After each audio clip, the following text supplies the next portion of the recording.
Listen guys, if you're clicking on this video, it's probably because you either are working with only an iPhone, new to content creation, or you just want to make the most out of your mobile phone that you've got here. I've been getting a lot of requests from you guys in the comments and on lives about doing more videos on iPhone filmmaking, on solo filmmaking, on very budget kind of content creation.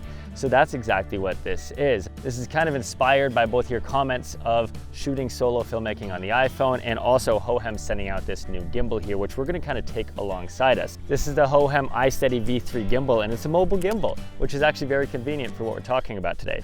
And I mean, yes, we have to accept the fact that if you get an Arri Alexa that's $100,000, it's going to look better than an iPhone, but that shouldn't be our limiting factor if this is all that we have to work with. When I'm shooting content or when I just don't want to lug a camera around or whatever, I've gotten a lot of amazing footage out of this iPhone, and that's what we're going to talk about. But guys, if we're shooting with an iPhone, that probably means we're shooting on a budget, which means we don't have lights or people to actually set up lights. So our world is our friend here. Natural lighting is honestly, it's gorgeous. With film lighting, we're trying to replicate natural lighting to make it look as good as this. But some tips, we all know, don't shoot at midday. You're gonna have this overhead top light that just looks terrible and it's just not gonna look good on you, like my hair right now. Use times like golden hour to your advantage. You've got the afternoon light. The second the light starts to come down from the side, it starts to get thinned out by the atmosphere. It starts to look warmer, more pleasant. Or if you're shooting inside at a house, go up next to a window to where you've got that skylight pushing in, or use kind of like street lights at night to your advantage. And just look around and be like, hey, where's natural light coming from and how can I use that rather than have it hurt me? You know what I mean? It's a lot easier than having to set up lights. You don't want to do that, it's a pain in the ass. And when we're at a location shooting content, we got to think of it more of as like an actual scene rather than a culmination of a lot of shots. We want to introduce variety to those said shots. We can do things like adding movement to your camera or adding movement to your subject. Because although shots on sticks on a tripod look fantastic, I think adding some diversity to the scene can never hurt. Okay, a couple of options here. We've got this shrub, we've got this beautiful landscape here. We're gonna get to us in a second, but say we're using this as an establishing shot. Instead of just having this still shot of the shrubs here, I mean, it can look really cool. But what if we want to get crafty and maybe have a reveal to things? And for me, I'm holding the gimbal actually, because if you hold the trigger on this gimbal, it's gonna stay locked in place. So, say I want to reveal the background, right? I'm going to hold that trigger and then we're going to truck our movement. I'm going to tap on the background to add a little bit of focus rack there. And now we've got our beautiful reveal. Or, let's do a little 360. I'll cut that. What if I want to here, let's punch in. Instead of panning, we can introduce a tilt motion as well. So let's start low and then look at that. We're just going to tilt up. We're thinking like content level stuff. We're not thinking a cinematography reel or a whole movie. We're thinking kind of that content level of what we're going to be creating here. Say if we're shooting like an A-roll, B-roll type video or a talking to camera type video, which we see all the time online.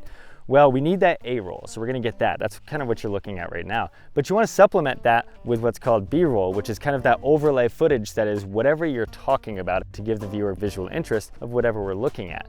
The iPhone, at least for the 15, and I know the 16 and some of the previous models, they've got multiple lenses that are on here. So that's a super wide lens, a normal lens, and like a super zoomed in lens. So use that to your advantage. What we're trying to do is paint a picture for our viewer of the scene that we're in, the story that we're telling, whether it's talking about like travel stuff or food stuff or office stuff, whatever. We want to draw attention and tell the viewer what we're doing. So be mindful of that. All of these are little details that I kind of want to put a little spotlight on. So that's going to help paint the entire picture for when we get into the edit of what we're doing, what we're talking about. But when it comes to our light quality and time of day, we don't want to just shoot at afternoon and then it's magically taken care of and beautiful. Yes, it does help a lot, but you also want to take into consideration your light direction. So a lot of the times you may hear backlighting. Backlighting is beautiful. And when you backlight, you kind of have that like edge of hot light coming from behind, giving you this contrast in the foreground. But what I've noticed a lot of the times is with iPhones and phones in particular, the sensor kind of struggles with like the dynamic differences between the really bright sun and the really dark foreground. And you can tell it probably doesn't look as good.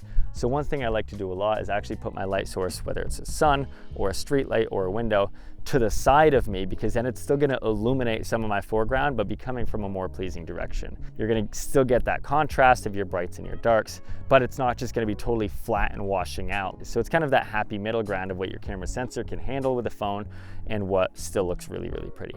Or if we want to be intentional about kind of what we're shooting, we can draw attention to a subject by doing a slow push in, or in film we call it a dolly in. The motion would be here, like I want to draw attention to Sunday, slow push in on him. And now that can tell our viewers like this is important. That's what we do in film, is like we'll push in, and if we want to see somebody's expression or reaction or something that's important, we'll just do this subtle move in to kind of tell the viewer like this is captivating, pay attention to this.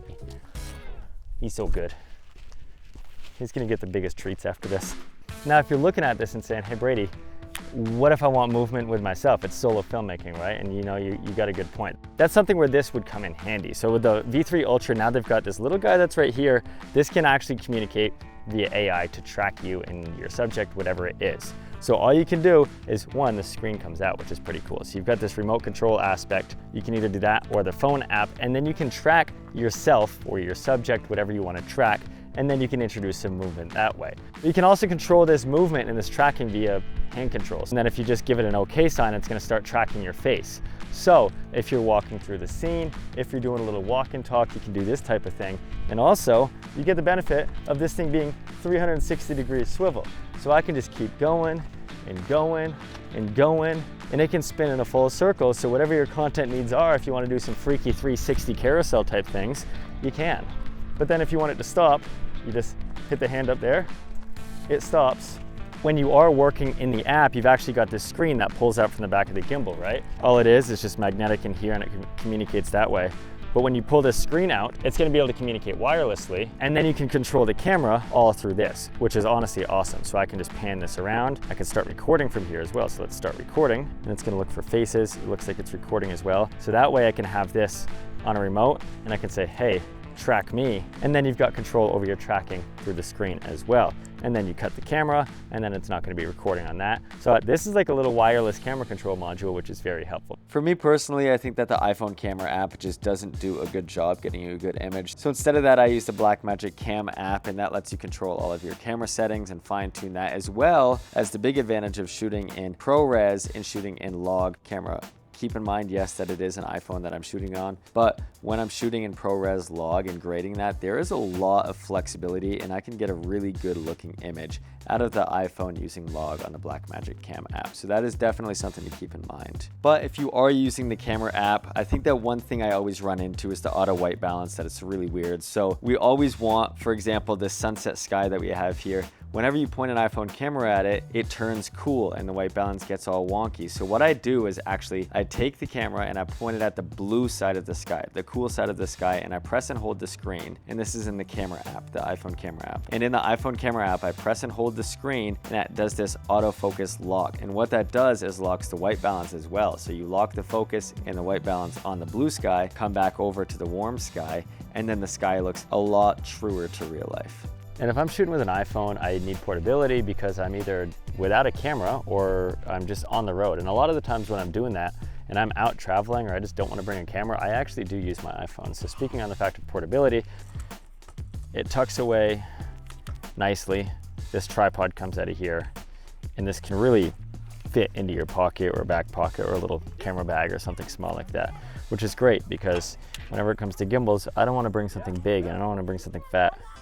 Listen guys, the sun disappeared always faster than we expect. Every time I think I've got like that much sunlight and then it's gone. So a chaotic little sprint here, but I hope that these tips are helpful. I think the last tip would be mindful of how fast the sun goes away. But listen guys, shooting with iPhones, it's beneficial. The fact that we can have a tool this powerful in our pockets is really impressive. And I think it's just something to not be afraid of, or if it's all you've got, don't feel like you can't make films with just a phone. I think these tips will help. Shooting on a budget can help, and just go get out there and go shoot. So everybody's petting my dog, so I'm gonna go talk to them, but I'll see you guys in the next video. Bye.